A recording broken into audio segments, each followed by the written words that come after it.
Well, a great big welcome to you. Thank you for joining me. Now it's Ramadan and I'm fasting. So I thought you might like me to explain about fasting. Ramadan itself is based on a lunar cycle. So it's 29 or 30 days. And it rather depends on the sighting of the moon. So you will find the exact dates of Ramadan differ by country.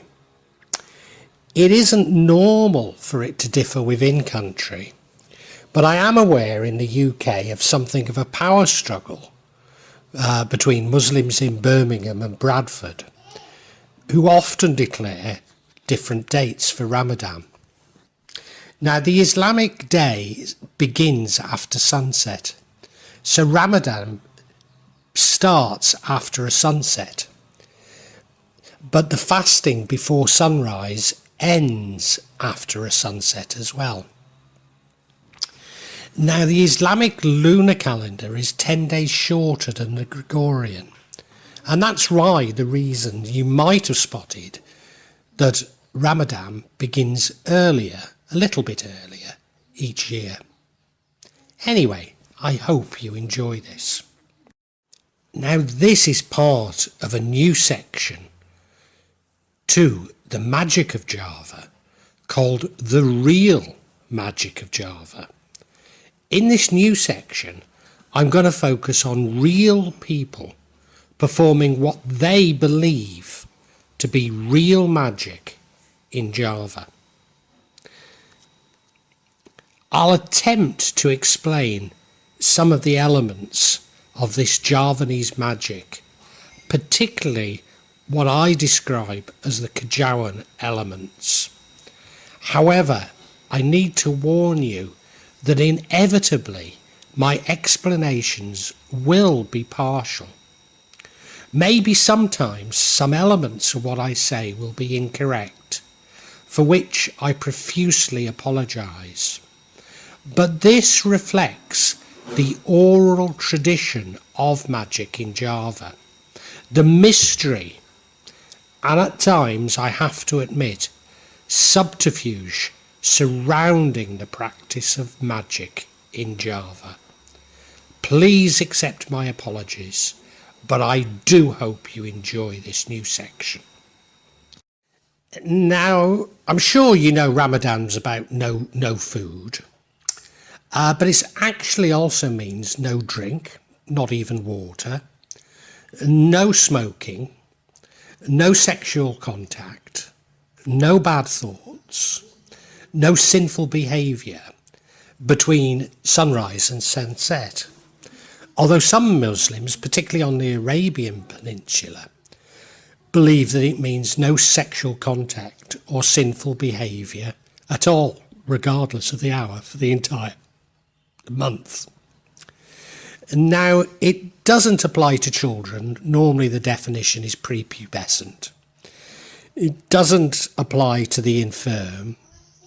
It doesn't apply to travellers, to pregnant females and menstruating females.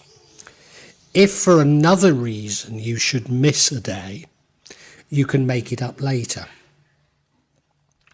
People who are claiming a dispensation also can make up their Ramadan by making a charitable gift. Now, despite whatever you may think about Ramadan, let me tell you that cheating is widespread and quite common across all Muslim communities.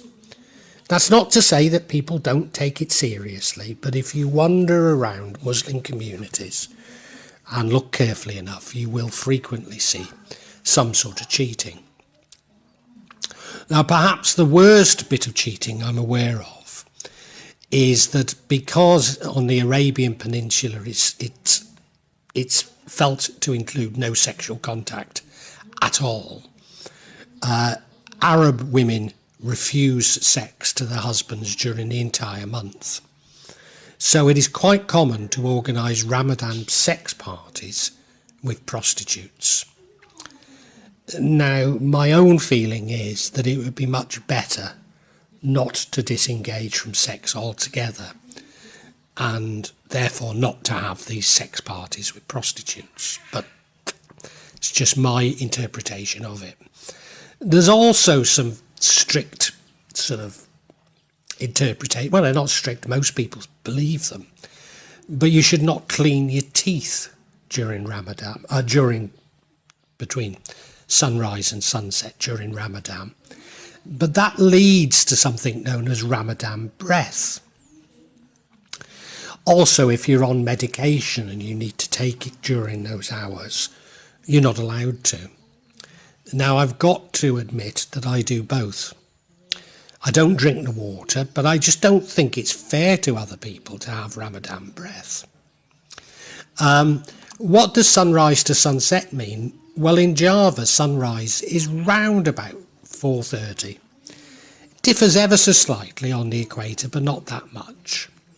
Sunset is round about 6 in the evening. Suhoor, which is our pre-fast meal, and we actually call it breakfast, is at around 3:30 in the morning. And iftar, which literally means breaking our fast, is around 6 o'clock in the evening. Now, I have to say that after the first few days, you really do get used to fasting. Although you do get hungry, maybe around 4 o'clock in the afternoon. But the bigger issue is that after about 2 weeks, you get bored. You'll be thinking to yourself, oh, I just want a glass of water or a cup of coffee or cigarette or eat a snack just for something to do, really. And you can't. And that's the whole point of it. It means that you reflect on your life and your submission to Allah. And that is actually the most profound effect of it. During the summer in the UK, it's very difficult. Whereas in the winter, because of the short hours, it's very easy. In places even closer to the pole, I would argue that it's impossible. So it's quite acceptable to take the Saudi times or the times of the nearest Muslim country, such as Turkey.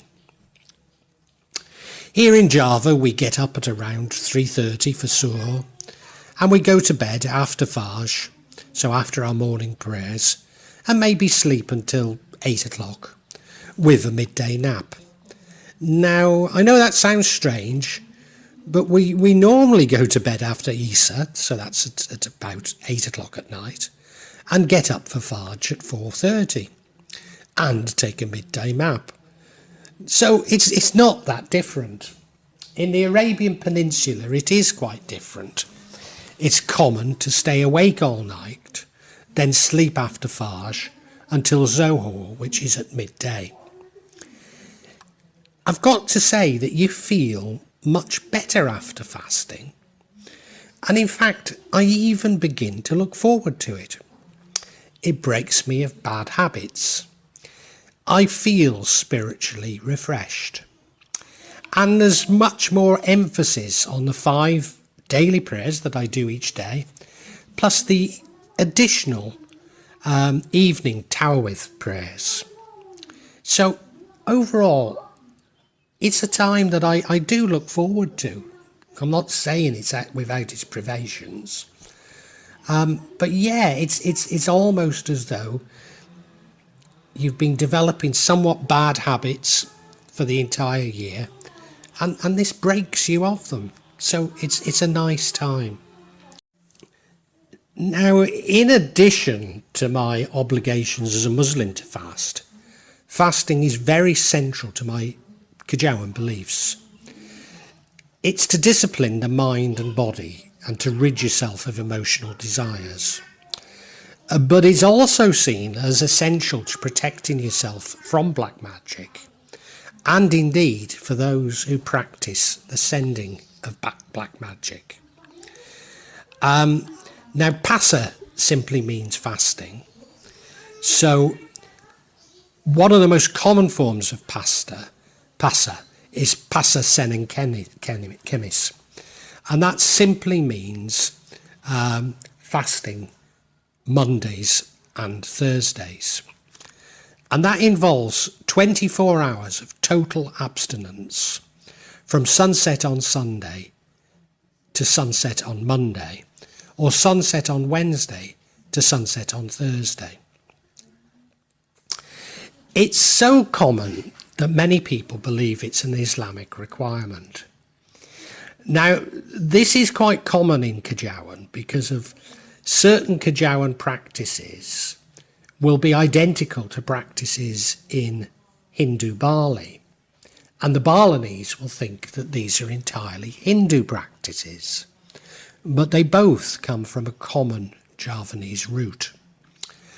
And it's believed that if you practice Pasasen and Chemis, you can rid yourselves of spells and jinns and to protect yourself from black magic.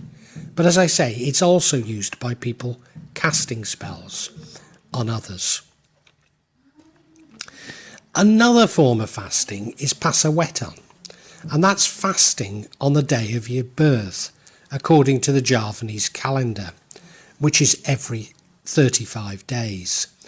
And it's used in a similar way to Pasa Senin Kenis.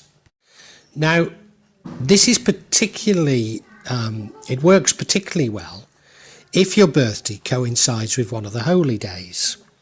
And mine does. So my holy day is the same holy day for Dawi Danau, or the goddess of the lake. And again, you'll find exactly the same goddess. In fact, there's a day off for her in Hindu Bali. So if I practice this, then it's even stronger than someone that's not born on such an important day. Now, you can fast for longer periods, and it's usually 3, 5 or 7 days. And that's known as Pasanungumbling. There's also a number of fasts specific to specific months of the Javanese calendar. So many of them, in fact, I'm not going to list them. A form of fasting that's quite common is Pasawungung. And this is done by skipping eating, drinking and sleeping for 24 days. So you just skip some bits to it for 24 days. Another very common one, which indeed my wife has done many times, Pasamuti. And that means you abstain from anything that is salted and sweetened, only eating and drinking pure water and rice. So it actually means white, so you eat and drink white things. Similar to that is Pasa Ungazreb, which means to be cold or tasteless. So you can eat rice or other ingredients, but without sugar and spices, and you can do it 3 times a day. Pasa Ungurot, this means you don't eat food made from rice, but you can use cassava, potatoes, other types of tubers. Some people interpret that you can only eat fruits or vegetables. Pasa Ungepel, which literally means a palmful, so you're allowed to eat as much rice as you can fit in your palm. In some conditions, it's fine to eat more than 1 palmful, and you're allowed up to 2 or 3 of these palmfuls a day. Pasa Ungdiang, you only consume leaves and plain water. Now the next one is called Tapa Pentigeni.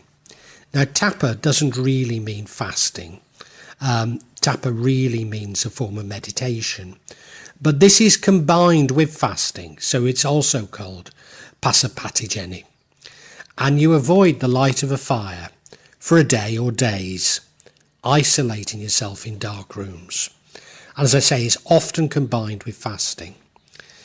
And it takes you to a higher level because you're not eating, you're not drinking, you cannot see the light, and you're not allowed to fall asleep. In fact, if you fall asleep, you must repeat it again. And it was during this fasting as a young child that my wife met Nira Orokidal and became protected by Nira Orokidal. So a very strong fasting technique. Pasa Ungalong means that you don't eat and drink, but you can sleep for a while and you can go outside. And it can be included with Pasa Ungalong, which means meditating or Tapa Ungalong, which means meditating by hanging from a tree. Pasa Ungebleng means fasting. You cannot eat and drink. You can only leave the room, but you can only go out, but just to defecate. And you can only sleep for a short while. Now, tapa means meditate. I'm going to mention some tapas now.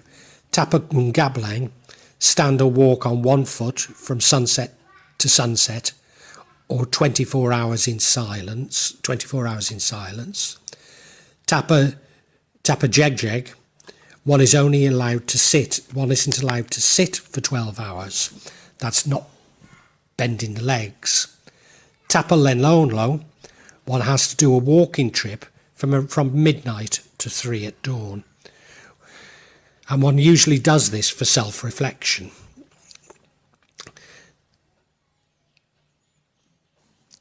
Tapa Unglelweng, and this is quite a scary form of meditation, and you need a great deal of courage to do it, because you literally are buried in a graveyard up to your neck. Could be another isolated place. And that's combined with no food and water, often for 24 hours. People who do this kind of meditation believe it gives them supernatural vision, because it enables you not only to commune and command the dead, but almost become dead yourself, while allowing ghosts to possess you. Once a devotee has done this, death no longer holds a mystery, but is something inevitable and close. Well, I really hope you've enjoyed this. Because these are real events, I can't say how regularly I'm going to be adding to this subsection. Because I don't know how often they're going to occur. But I would imagine that they'll be at least every couple of months, maybe monthly. Now, if you'd like to know when that's going to be, please subscribe and hit the button, and you'll get information on when new ones are released. I'd love you to make comments and ask questions, and if you do, I'll attempt to answer them as honestly as I can. I promise you that there's no attempt on this channel, or this part of this channel, of me. There'll be no attempt by me at any type of subterfuge. I'll try to be as honest and open as I possibly can be. Inevitably, there will be some of you who disagree with my interpretation, and we can agree to disagree. But what you're seeing is real stuff here. What I'd love you to do, if you enjoyed this, is look at my other sections. Particularly, I've written novels about magic in Java, and they contain much more information in them, especially me trying to understand the theories of magic, the psychology of it, and I try and intersperse them with a sort of spiritual dimension. Anyway, thank you so much for watching, and God bless you.